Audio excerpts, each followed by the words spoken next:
We never thought our daughter would be capable of harm. That doesn't excuse our actions. What we've willfully ignored over the years, that's unforgivable. But I hope any parent reading this can at least relate to the overwhelming feeling that your child, no matter how monstrous, will always be innocent in your eyes. We've been trying for years to have one of our own, my husband, Dave, and me.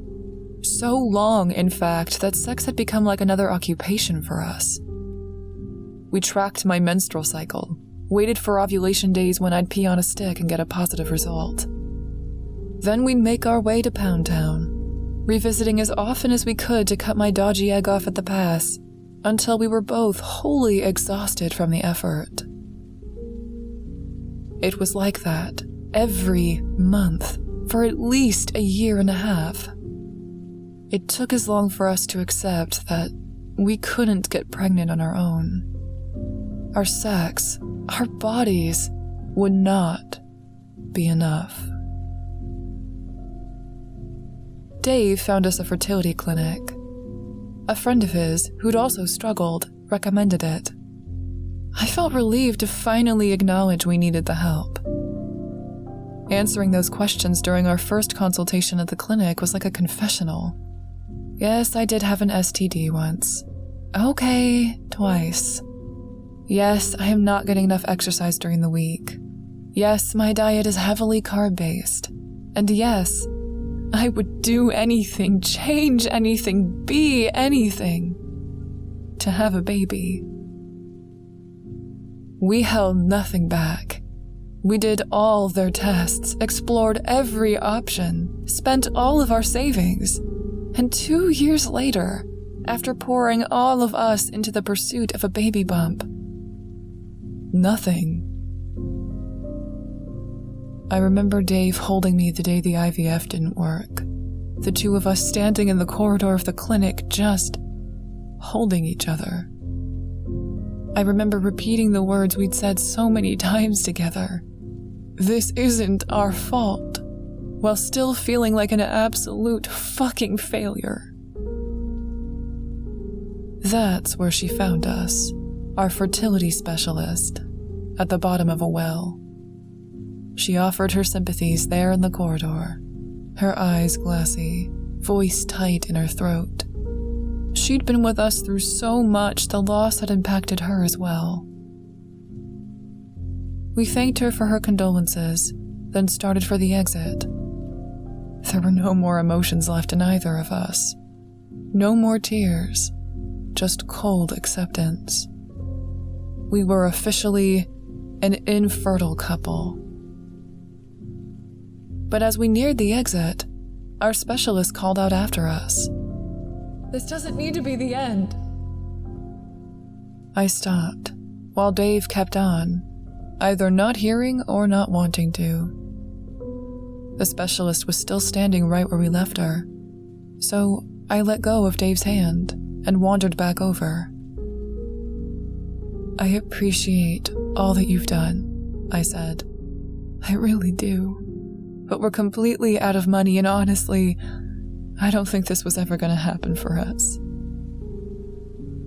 I know of a place, she started, her voice just above a whisper. An institute that might be able to help with your situation. Dave was waiting at the exit, ready to leave. I signaled for him to wait just another minute. He shook his head, frustrated, ready to move on. Help us how? I asked. It's highly experimental. The consent forms are insane. NDAs, all that kind of stuff. But the procedure worked for another infertile couple of mine. It actually worked, Elle. They got pregnant? She paused for a moment, then chose her words carefully. They have a child, yes. This jolted me.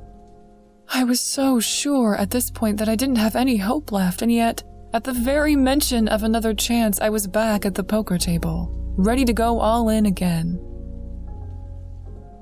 Dave took more convincing. I think in his mind, he'd moved on a long time ago without telling me, so he wasn't all that interested in trying another route, especially one that would require an NDA. But the longer he sat in the possibility of it, a baby of our own, he was willing to quiet his reservations and give this experimental Hail Mary a shot. We arrived at the address. It was just one of those generic office buildings you see off the freeway, just another glass monolith that held a variety of businesses inside. We took the elevator to the 7th floor and opened the doors to the Nova Institute. Ectogenesis, an artificial womb outside of the body. What NVI offered us, the infertiles, was the possibility of successful reproduction. We took the informational packet home in a state of disbelief. After years of grasping for an ounce of control, suddenly we had control over everything. They even had a section in the packet where you could list the traits you'd like to see most pronounced in your offspring. We laughed at the absurdity of it all. And then we drank, and drank some more. "She should have your nose," I said, slurring a bit. "Not my goblin hook." "What? No, I love your goblin hook," Dave responded. "She's also getting your teeth." "She can have my teeth, but not my nose." "How do you feel about freckles?" "Yours are adorable." "Like a full body spread or just sprinkled around?" "Maybe a darker pigmentation in general to lessen the chance of melanoma." So fucking smart, yes. Back and forth we went, designing our baby together, like we were suddenly in that 90s Ethan Hawke movie. We wanted our baby's traits to resemble ours, for the genetic similarities to be obvious to family and friends. But we also wanted her to have her own unique attributes. A body lovingly designed by us, but one that belonged entirely to her. Harper. Her name would be Harper, and she would pluck every chord of our heartstrings. All we had to do was sign on the many dotted lines.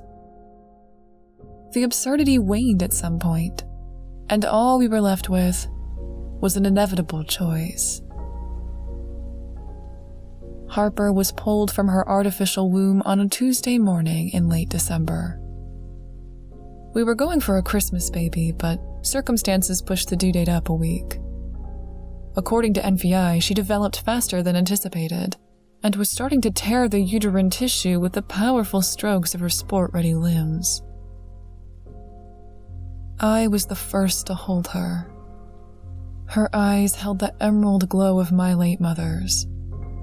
In my arms, my history, my future, all of it. All of me. I couldn't stop the tears if I tried. And as I leaned back into Dave's chest, we both witnessed the most incredible thing. Harper's eyes, they locked onto mine, and filled with tears of her own. Our baby. We were so connected already. We left their neonatal ward with the contractual understanding that we would only contact the pediatricians in their network should anything be out of the ordinary. Though that line between ordinary and atypical proved difficult to identify, especially considering we just walked out of a lab with a baby hatched from a bio bag, so we were pretty much off book from the jump. On the first night in her nursery, Harper slept nearly 15 hours straight without moving once. Even after repeated assurances from NVI that this kind of comatose state was perfectly normal during the first phase of an ecto's development, several times throughout the night, Dave and I found ourselves hunched over her crib, our hands inches away from her nose to feel the wisp of warm breath against our knuckles. She was fine. This was all fine, we tried assuring ourselves, rather aggressively. Somehow we managed to convince our family and friends that Harper had been born from a surrogate mother. It was a lie, sure, but one we could live with. It was either that or try and wade into an ethical minefield with the people we love. Everyone was just so happy for us anyway that they didn't bother to ask many questions. When Dave's mother finally got a chance to hold Harper, I remember her saying the word perfect over and over again.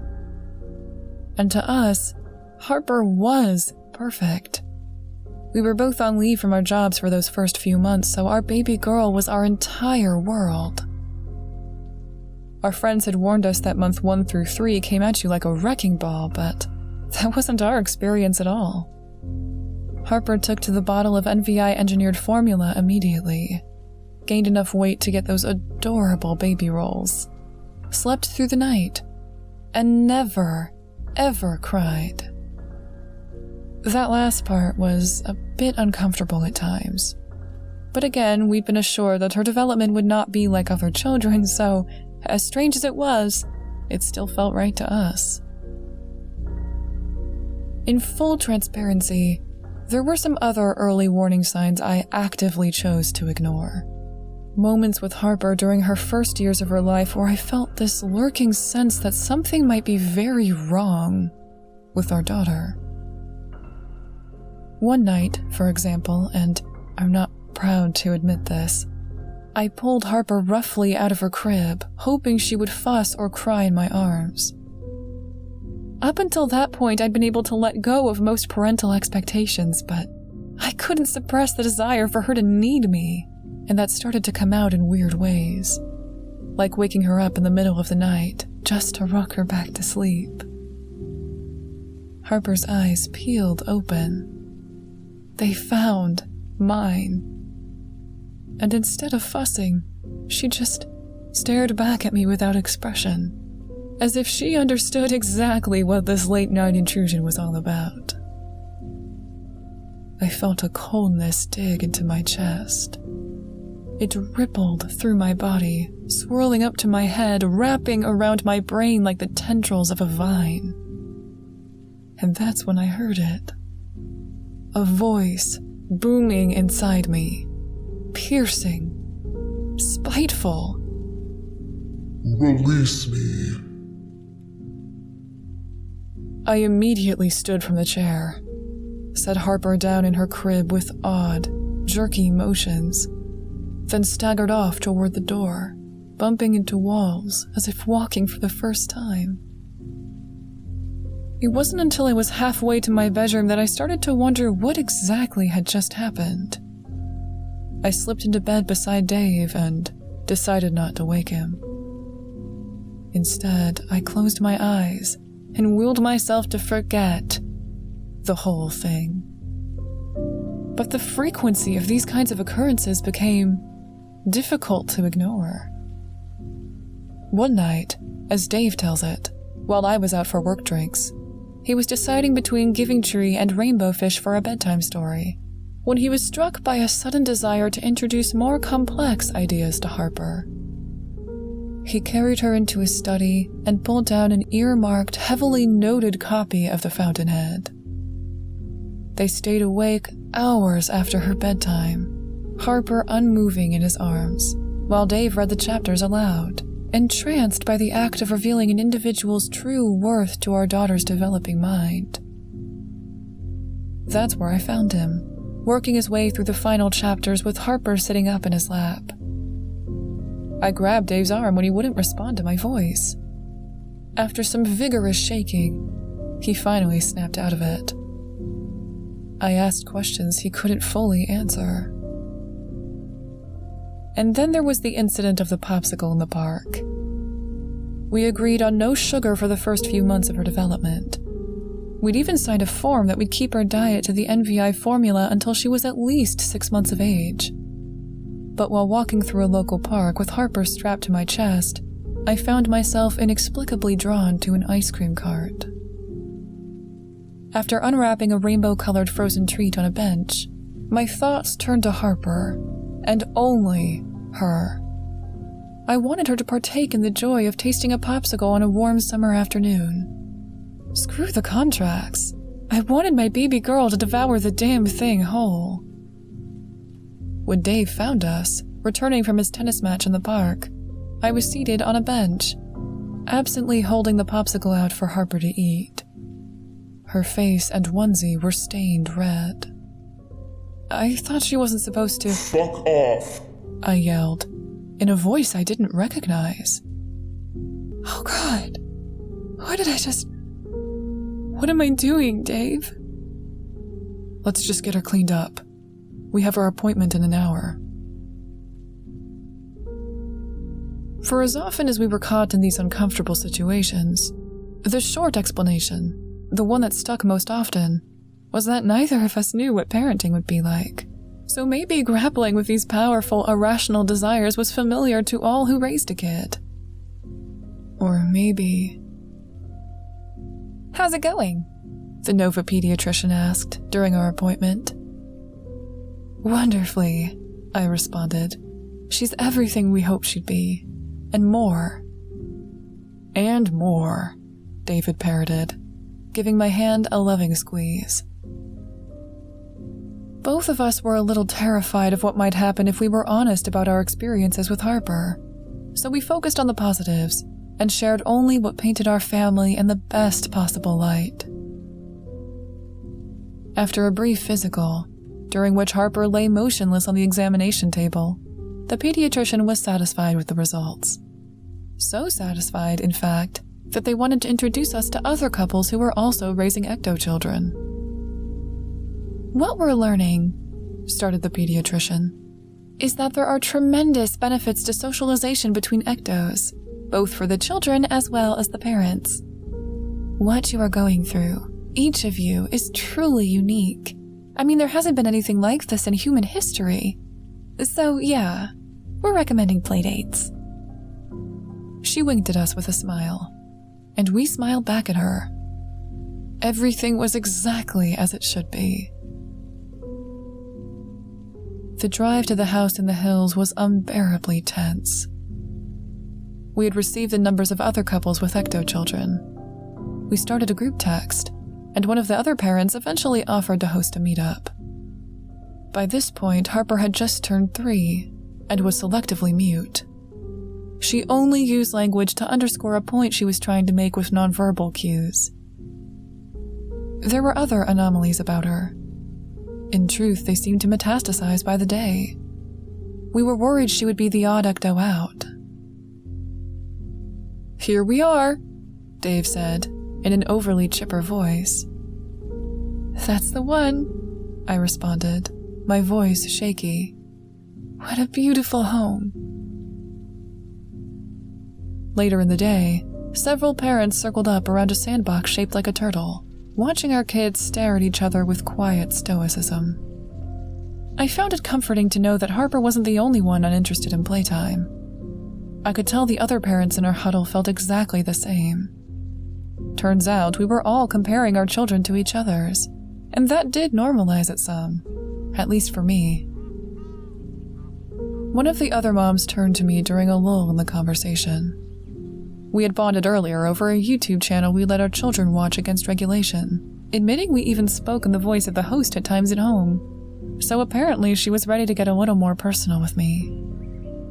"Can I ask you something about Harper?" "Anything," I said, unconvincingly. "I know this is going to sound completely bananas, but have you ever heard her say something to you without, using her voice?" I felt the blood immediately leave my head. My breath locked in my chest. "Have you ever heard your daughter speak to you? Inside your head?" Her eyes were searching mine, desperate for someone to tell her that she was not alone in this. Of course, I knew exactly what she was talking about, but all I wanted to do in that moment was tell her she was bananas and probably just needed more sleep. As I fumbled to find the right words, several feet away from us, a child suddenly shrieked at her mother who was trying to coax her into the pool, drawing all of our attention. The bony woman in a flower print dress waited until her child stopped screaming, then fell to her knees, clenched her fists, and started hitting herself in the face, one fist after the other, deliberate and robotic, like a wind-up toy. I stood there, stunned, as the woman continued to pummel herself. Through the pain, she held a vacant gaze I immediately recognized. Within that look, I saw myself. All the moments when it felt as if I'd been ejected from my body while something else took hold. Coming to my senses, I ran over to her, along with Dave and a few other parents. By the time we all got there, the woman's face was already a bloody mess. I held her arms back, while Dave tried to help bring her back to consciousness. Stop hurting yourself! My baby doesn't want to swim, the woman managed to say at last, several teeth tumbling out of her mouth as her body went limp in my arms. I noticed then that the backyard was oddly quiet. I looked up and realized it was suddenly only me and Dave there with this bloody-faced woman. The other parents had wandered off somewhere. A fleshy smack echoed nearby. I turned, and there, beside a bed of lilacs, stood the woman I was just in conversation with. She was now standing over her husband, who had removed his pants and was on all fours in the dirt. She pulled her arm back and smacked his bare ass with that same absent look in her eyes, over and over again. "What the actual fuck?" Dave rightly said. I was about to tell him that we needed to leave immediately, when I noticed he wasn't actually watching the public spanking. Instead, his eyes were on something else confounding. One of the other couples was standing off by the snack table, stuffing each other's faces with handfuls of vegetables. They forced the raw carrots and broccoli down, gagging from the effort. They seemed to be entirely unaware of their actions, like puppets on strings. And beside them, near a fountain, I found our hosts. The husband, who admitted to being a CrossFitter earlier, had his thick arms wrapped around his wife in a hug, squeezing her so tightly I could hear the bones of her ribcage snapping, one by one. I couldn't move, couldn't breathe. I felt a familiar, tingling sensation against my back. Behind me, the children were standing in the sandbox, staring at us with impassive faces. Harper's eyes were set on mine.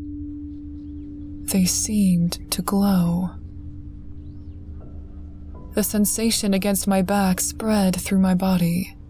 I could feel the icy tendrils worm their way into my brain, digging deeper in search of control.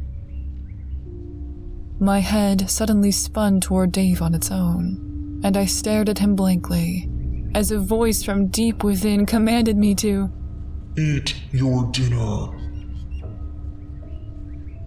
The last thing I remember is my eyes being directed toward a carving knife on the snack table behind Dave, and feeling compelled to use it to carve my husband into ribbons of flesh that I would then slurp up like spaghetti noodles. "Elle?" David said, noticing me. I couldn't respond. A fog had flushed my senses. My body was no longer mine.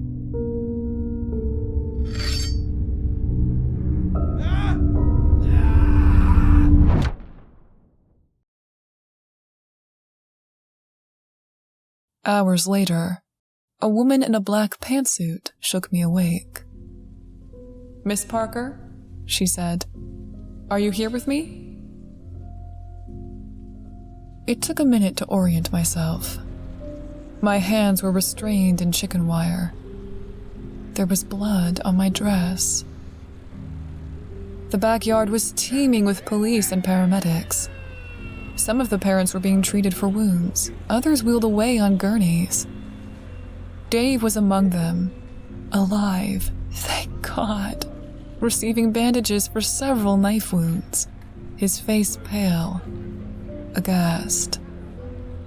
I would later learn from him that while I was under the control of our daughter, I had picked up a serving knife and tried to plunge it into his chest.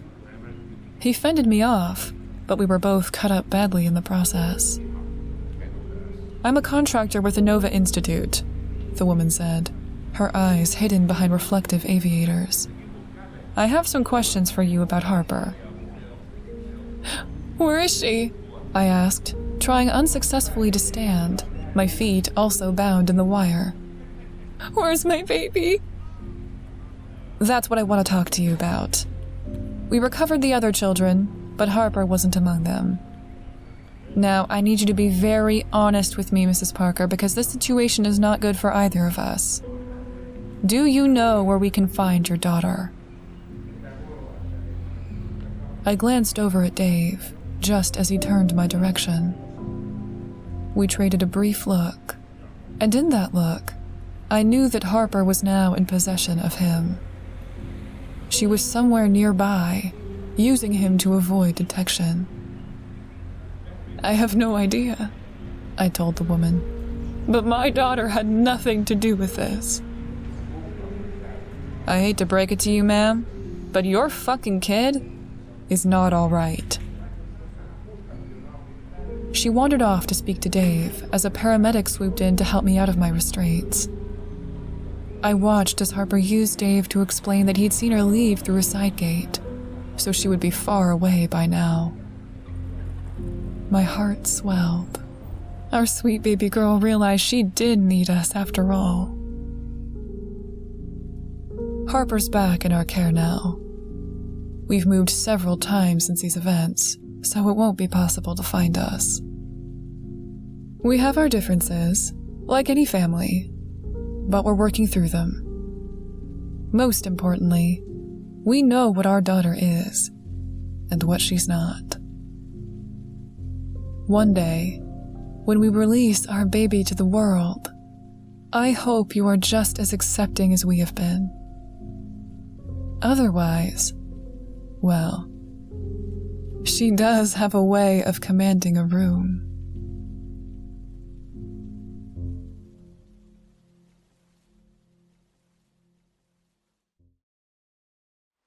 A huge, huge thank you to all of my revenants and poltergeists.